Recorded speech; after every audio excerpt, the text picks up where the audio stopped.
Moving to our last speaker for the day and the granddaddy of the industry, we'll be listening to Kent Pittard. He'll be talking about a product, Rejuvra, advanced control for the restoration and protection of rangeland. Take her away, Kent.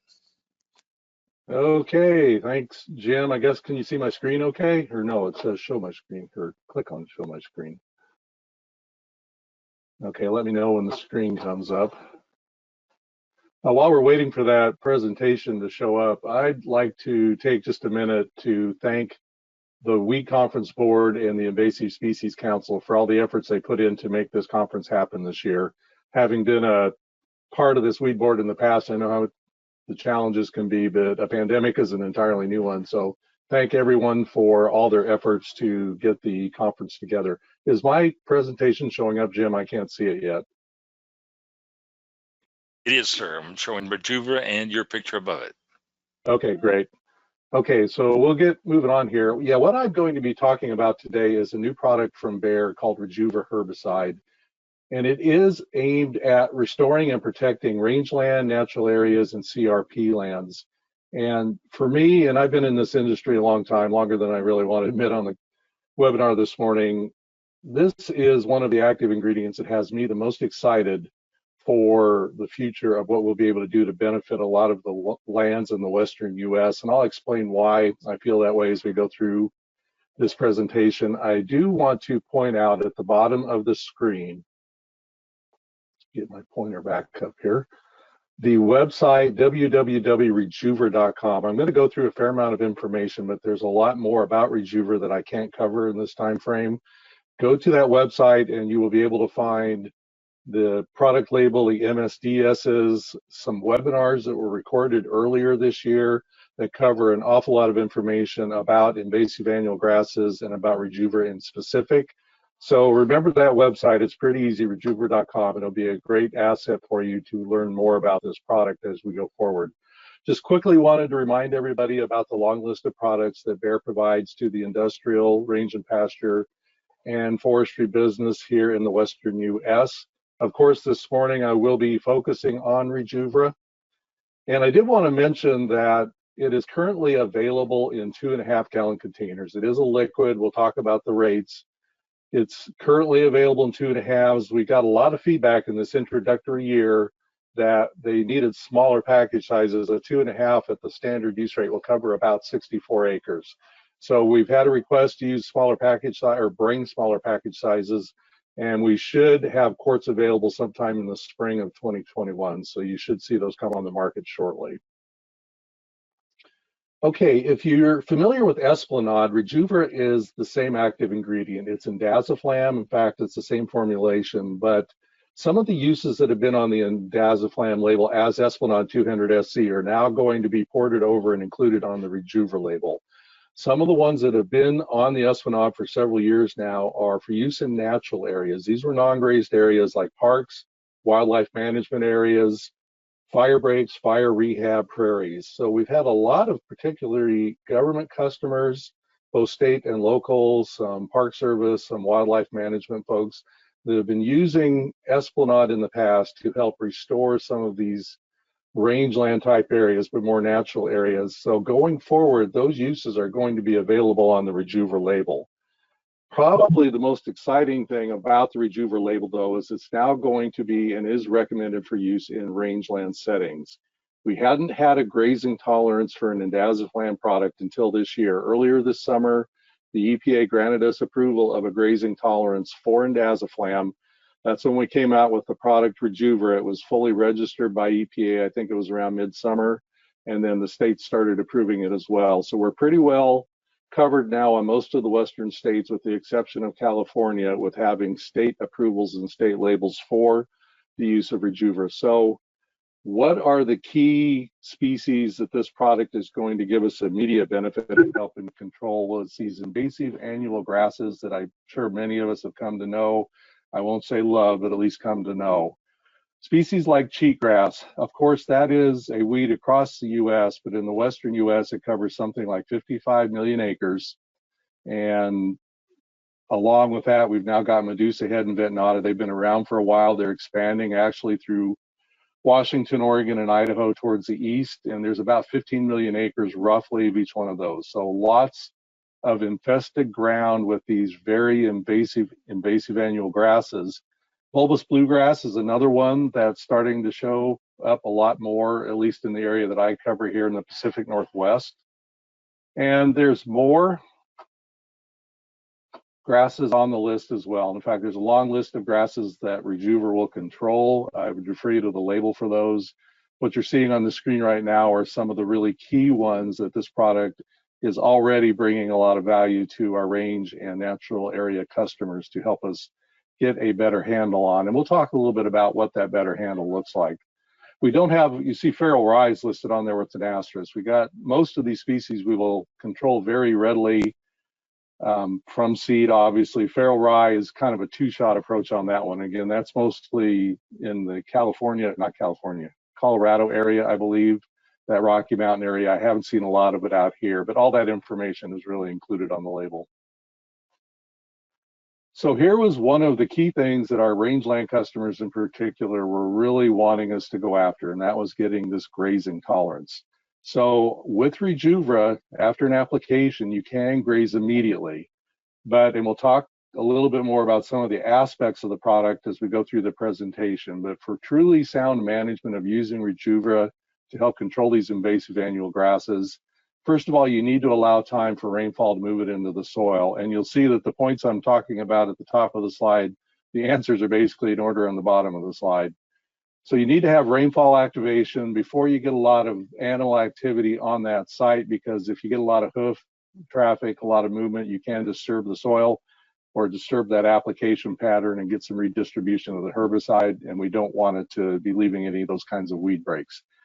You do need to allow time after an application. If you've got suppressed or small perennial grasses, you want them to recover, because those smaller grasses with underdeveloped root systems, we have seen some very minor cases where the animals have been able to uproot those plants following an application. So allow time for those plants to recover.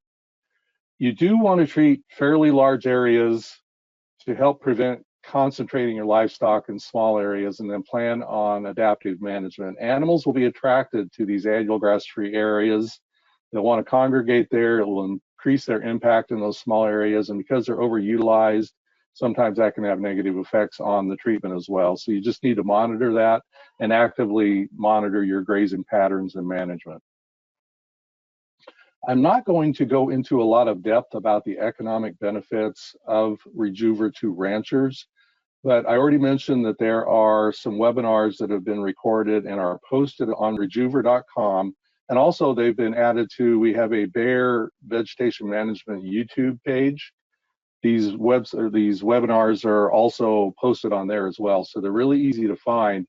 If you're looking for more specific aspects of the economic value of this type of application in the ranching scenario, I'd recommend you go watch the webinar, or you can give me a call and we'd be happy to talk about it further.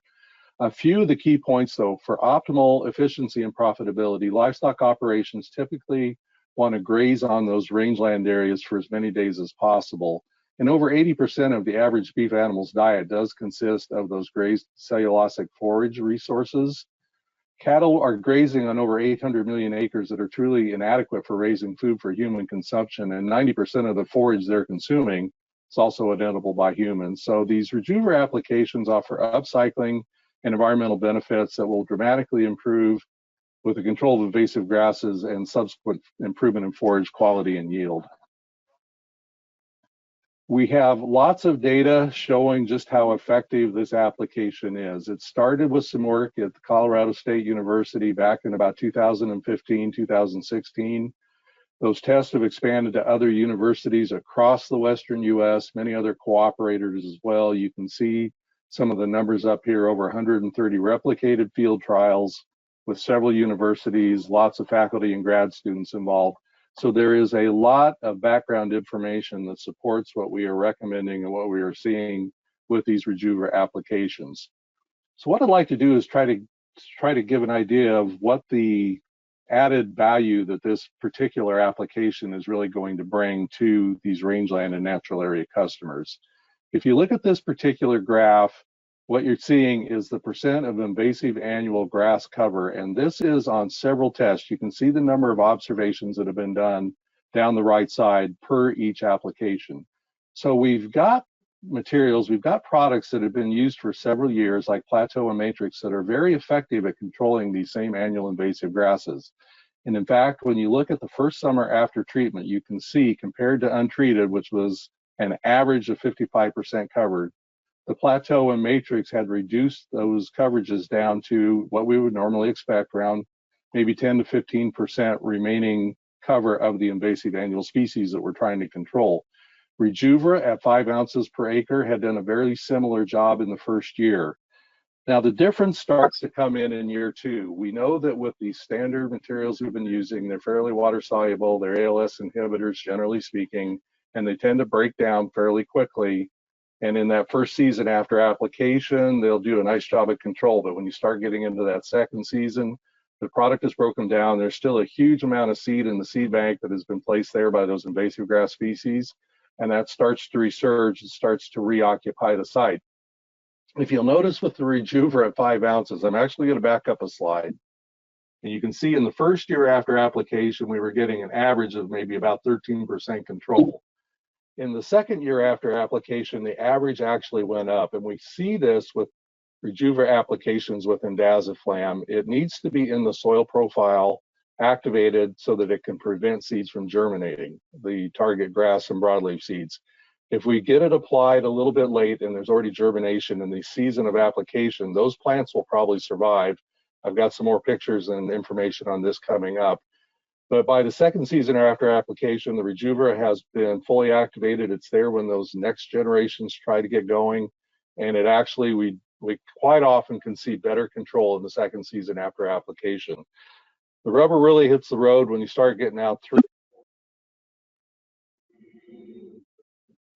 or summer after treatment on average. Again, you see a number of observations for each application down the right side of the graph. But the Rejuvra, on average, even into the 4th summer after treatment, is still maintaining excellent residual control on these invasive annual grass seed banks. So what we're really getting is we're finally starting to get a handle on that seed bank that exists and control it for long enough that we're letting those perennial broadleaves, perennial grasses, brush species reoccupy the site and really start to capture it back. It's really kind of a paradigm shift in what we're coming to expect with these invasive annual grass treatments. Just a visual example, you can see there's a line down the middle that separates the untreated on the left from a Rejuvra treatment on the right in this particular picture. And on the left, you can see there's a pretty heavy concentration of cheatgrass across most of the square that we're comparing it to here. Down in the lower left-hand corner, there is some viable grazing there, but on the Rejuvra treated side, and this is a year or 2 after treatment in this particular case, the invasive annuals have been taken out and the desirable perennials have been allowed to reoccupy that site. So what does this mean? And we're getting back a little bit more into the rancher side of the situation right now. And of course, from a natural area standpoint, you do want to see an increase in the perennial grass cover, perennial broadleaves, all the desirable species you want to see come back. So this is an average of a number of observations again in the second summer after treatment. They combine data across application timings and target invasive grass species. Rejuvra compared to untreated and compared to the standard treatments in that second summer after treatment, we were seeing 1.2 times more perennial grass cover on these sites. So just coverage on the ground, the perennial grasses had retaken the sites and had claimed it back. But the real benefit when we start talking about for forage value, forage quality comes in the increase in perennial grass production. On average, and again, this will vary by your grass species, it'll vary by your site, by your elevation, but on average over the number of observations listed on the right side of this particular graph, you can see we were getting a 2.5 times increase in perennial grass production over the standard treatments and obviously versus the untreated. So that is where the ranching communities that we've been working with have been really excited about this. Now with the grazing tolerance, they can use a product that will help clean up these annual invasive grasses and give them a real response that lasts for several years, desirable perennial grasses. Now, I'm sure that most of the folks on the call have heard of Esplanade, have probably seen me talk about it over the past several years. This is the same active ingredient. It's indaziflam. So what you're used to with indaziflam in a bare ground setting are the same kind of attributes that are giving us this control in these invasive annual situations that we're targeting now. Indaziflam provides pre-emergence control through root inhibition of emerging seedlings. It's a cellulose biosynthesis inhibitor. The nice thing about it is it's very low solubility and has a high tendency to tie up into the soil profile. So when you apply indaziflam, as Rejuvra in this case, and it's activated into the soil profile, it's going to set up in that top inch or so in the upper part of the soil profile and be there when those seeds try to germinate. It'll prevent the roots from forming and it'll prevent those annuals from getting going. If you have established perennial plants that are already established on site, their roots will typically be established well below that Rejuvra application layer, and when you remove the undesirable invasive annual grasses, those perennials will be there. They'll be able to take advantage of more moisture, more nutrients. Having these monocultures of invasive annual grasses is much like putting these sites into perennial drought. When you remove that, you give those perennial species a much better chance to recover and recapture the site. We have looked at a lot of different perennial species after Rejuvra applications to ensure that we're not getting some kind of weird activity on the roots. And you can see, I'm just going to use the example of needle and thread. We've got several more on both grasses and broadleaf plants. But going from left to right, they went out and dug up plants from the untreated check and then from increasing rates of Rejuvra from 3 ounces up to 7 ounces per acre. And you can see just visually here that there was no detrimental effect on the roots of the desirable perennial grasses. And again, when you remove those invasive annual species, you're going to release these to more occupy the site, give them more access to the moisture and to the nutrients, and they're going to typically fare much better with the Rejuvra application. This year has certainly been full of stories about wildfires, mostly in the forest. There's also been a lot of rangeland fires. And probably rightly so, forest fires capture the headlines. Over the last 20 years, it seems like that's mostly what we've been hearing. But when you look at the data, it's been over 50% of the land that burned in the contiguous lower 48 was actually rangeland. One of the main culprits of that, why that is happening, is because of these invasive annual grasses like cheatgrass. This dry foliage, it senesces early, the foliage dries out, it provides fine fuel. I've heard it nicknamed grassoline. And it happens at the same time that we start getting into the wildfire season. And then, of course, following dead foliage just adds to the litter layer, helps fill in those naturally occurring gaps.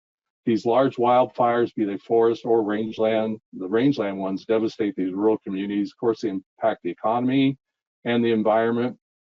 Ranchers lose infrastructure. I was working on a pilot project this year that had to do with Rejuvra and some digital tools that we're looking at.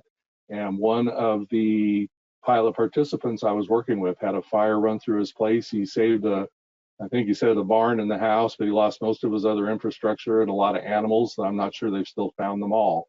So these are very devastating fires, and anything we can do to help slow them down is obviously going to be a benefit. And it's a self-perpetuating cycle. Once you get an invasion of cheatgrass or Medusa head or ventinata, of course, those grasses are very proactive in helping themselves continue to occupy and reoccupy that site. So you've got this cheatgrass, in this case, the cheatgrass near monoculture. When it burns, you end up with the picture on the bottom, and then after the wildfire, the invasive annual grass is typically the first thing to come back. Again, it gives itself an advantage. And once you've started that cycle, it may just continue round and round until something happens to cause an intervention and break that cycle up. And where these rangeland areas used to burn on a 50 to 100 year cycle, with these invasive annual grass infestations, they're more like on a 5 to 10 year cycle in a lot of areas now. So it's been very devastating. We talked about the fine fuels. There's been some work done to see what kind of reduction we get with these applications of Rejuvra. So this was 6 locations. They did transects, and they took 1 meter square quadrats at each site. And they actually harvested the cheatgrass thatch to see how much was remaining. In the untreated site, they were coming up with an average of about 916 pounds per acre. of cheatgrass thatch. After 10 months after a Rejuvra application, they'd seen over a 90% reduction in that thatch already. And of course, with the extended residual of the Rejuvra, it will help keep it out for the next 2 to 3 years following as well. So a real impact on the thatch layers that are both in timing and in application types. It can be applied both aerially and by ground. Aerial can be done by both helicopter and fixed wing. We've already mentioned some of the attributes of Rejuvra that are going to make some of these next comments, I hope, make a little more sense. Because it's very low solubility and tends to tie up in the soil profile so tightly, you have to make sure that your application swath is even and that you're completely covering and not leaving gaps. With an aerial application, the label does require a minimum of 5 gallons per acre. It does recommend using navigational devices. And in most cases, the applicators will need to plan on narrowing their swath width down to be about equal to the swath provided by the boom and nozzle system. In a lot of these aerial applications where they rely on smaller droplets to fill in between the flight lines, product like Rejuvra is going to, there's going to be issues if you think that's going to cover up the gaps in between. Ground applications, the label actually recommends a minimum of 10 gallons per acre, kind of like Jerry was talking earlier with the bare ground applications. Higher gallonages are going to give us better results. So we'll probably recommend, in most cases, a minimum of about 20 gallons per acre. We would prefer to see a boom spray system with flat fan nozzles, and the boom should be height adjustable so that you can spray at the proper height over the taller vegetation. That will help give, again, that even coverage, and you won't get the spray shadowing that you might get otherwise. Boomless systems, they're not prohibited on the label, but they're recommended away from, just because some of the results we've seen with products like Rejuvra and spray shadowing from those boomless systems, and a little bit less control over getting a good even coverage. We aren't disallowing them, but we're suggesting that if possible that you should look at using, again, that boomed spray system with flat fan nozzles. This had already been brought up. I think Jerry talked about it quite a bit, the different groups of mode of action as according to the Weed Science Society of America. For the most part, the products we've been using to control these invasive annual grasses over the last couple of decades have been in group 2. They've been ALS inhibitors like Plateau and sulfuron. And again, they work wonderfully. They're shorter residual than Rejuvra, but they certainly have their place, and they've been very effective as the tools that have been available. But you can see from the list on the left that there have been cases of ALS resistance development in the US over the last 20 years. And with cheatgrass and cheat, Japanese brome, and feral rice, some of the grasses that we're going after in these invasive annual grass monocultures that we're trying to control with products like Rejuvra are some of the worrisome ones there. Okay, let's talk about application rates for a minute. The grazing tolerance is allowed up to 5 ounces per acre. So that is going to be our standard recommendation for all grazed areas where Rejuvra is intended to be used, is 5 fluid ounces per acre. That's the maximum single application rate per single application. You can go up to 6 ounces total in a 12-month period. I honestly don't see anybody applying 5 and then coming back later and applying another 1. So in most cases, it'll be a 5 ounce rate. Rejuvra can be used up to 7 ounces, but if you go over 5, that's a non-crop application. It can only be used in areas that are not grazed by livestock and not intended to be grazed by livestock, much like the way we worded it and the way that we presented it on the former Esplanade label. That is the same thing with Rejuvra. So if you want to graze, you can use up to 5 ounces. And in fact, nearly every time we recommend it, it'll be a 5 ounce rate. If you go over 5, then it's not. The application time being very flexible. Rejuvra, again, low solubility, tends to tie up in the soil profile. It also tends to resist breakdown by sunlight very well. So we would prefer that it be applied at least 1 month prior to the first expected germination of annual grasses for the upcoming fall season. Typically, that may be from June to August. It's going to vary by target species and climate. You want to apply it when you're expecting rainfall within a couple months after application, but it can wait a long time for rainfall. These summer applications work, like I mentioned, because Rejuvra is non-volatile, experiences minimal breakdown in sunlight. It'll sit there on the soil surface and wait for that activating rainfall. We would like to see it about a month before the expected germination, just to increase the chance of being ahead of the first germination, which can vary from year to year. It's hard to predict, and it varies by weather patterns and rainfall patterns. So if you were going to get Rejuvra on in a truly pre-germination time frame, again from June to maybe mid to late August, the picture on the left, Rejuvra by itself would do an excellent job. It'll get into the soil profile and be there when those seeds start to germinate. When you look at the picture on the right, we're already seeing some germination in some cases when you don't even see any green leaves showing up above the surface. That can be too late for Rejuvra to be able to control that particular germination. So if you're getting into that later August into September and beyond time frame, we're typically going to recommend a tank mix, probably with plateau, because of its soil and foliar activity and some reach back, both from a post-germination and early post-emergence control. Plus, it will add a second mechanism of action to help with resistance management. There are other options you could use, a tank mix with a rimsulfuron product. Again, it's got the reach back like plateaus and soil and foliar activity. It looks very promising for vent-nada post-emergence. With all of these products, be sure that any of your tank mix partners that you've assessed the potential for negative impacts on the desirable vegetation.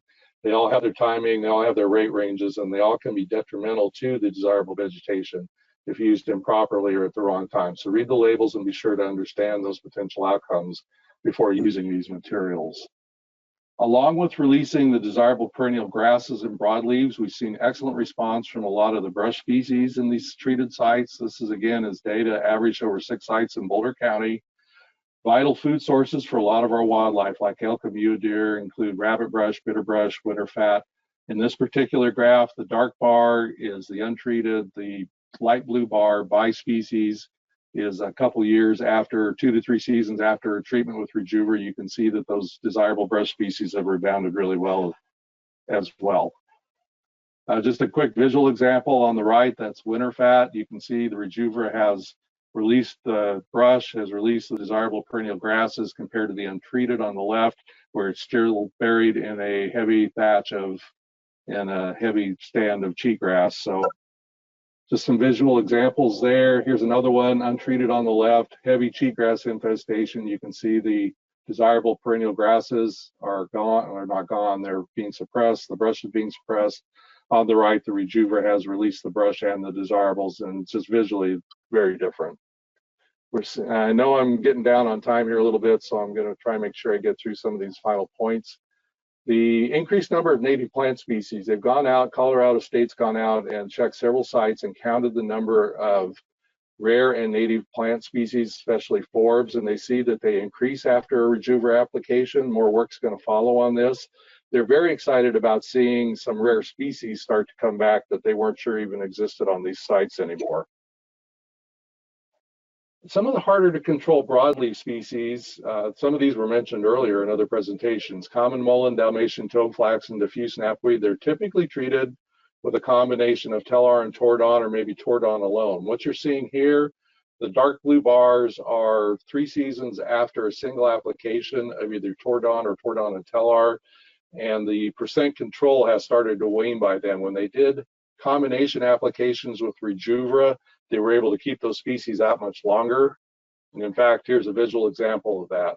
This is 2 years after treatment on the left. They used Tordon alone. On the right, they included Rejuvra with it. And you can see they got excellent extended residual control by preventing those plants from coming back from the seed bank by adding the Rejuvra on the mullein, toadflax, and diffuse snapweed. Quickly, some stewardship considerations as we finish out.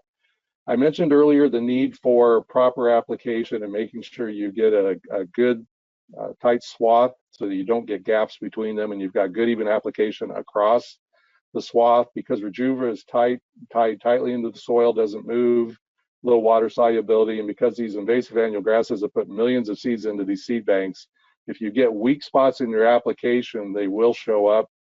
On the right, you can see some annual grass escapes, and I think that was vent-nada, caused by a situation over in Montana where the flight lines were a little too far apart and there wasn't quite enough material in some of the border areas. Rejuvra mixes well. It's very much, again, like Esplanade. It needs to be mixed in the proper order. A typical invasive species application would be the water, the Rejuvra, plateau or Roundup, and then your adjuvants and the rest of the water. And the reason in particular you want to be sure the Rejuvra goes in before the Roundup or any glyphosate product is on the right, they put the glyphosate in first. On the left, they mix the Rejuvra first and then the Roundup. So you can get some coagulation issues if you inadvertently have the glyphosate in first. And we're at 2 minutes in. Okay, thanks, Karen. Avoid bare grounding large areas. Most sites, when you apply Rejuvra, you'll be able to release desirable perennials. You see on the left, there was heavy stand and medusa head. There was western wheatgrass when they released it. Here's another example. But you can't assume in these heavy sites every time there's going to be something to release. What you may want to do is go out and apply some strips and wait a year, watch those, see what comes back, and then decide in some of these heavy monoculture sites if you want to go ahead and do a broadcast application. There is some information on the label about reseeding. We prefer to have folks start with sites where you can release desirable vegetation. We've got more work to do on effective reseeding. Grass haying is allowed. You can graze right after the application. You can't hay for 40 days after application. It's not intended for intensively managed grass hay production sites or species like timothy, fescues, bluegrasses. The label says do not export hay. That means not internationally. You can't move it around within the United States. And, you know, most of the rest of this is just kind of what's on the label. So I'm going to jump to the last slide. If you've got more questions, please feel free to call me. I'll put my information up here in a second. You can go to baervm.com. That will give you access to Rejuvra and all of our other products as well. There's my contact information, and certainly contact our distributors here in the Pacific Northwest, Wilbur Ellis, Helena, and Nutrien. They all have Rejuvra. They've all got folks that are well versed in it, and they can help you as well. So I think I've got like 1 minute left for maybe one question, Taryn. Yes. Is it correct to assume the cost per acre is the same as the cost per acre of Esplanade? I might say that wrong. It's similar, and this product is being marketed a little differently. Esplanade is what we call an agent product. This is a normal distributor product. The suggested resale price for a 5-ounce rate of Rejuvra per acre is $43 per acre, but talk to your distributor folks and ask them for some specific pricing.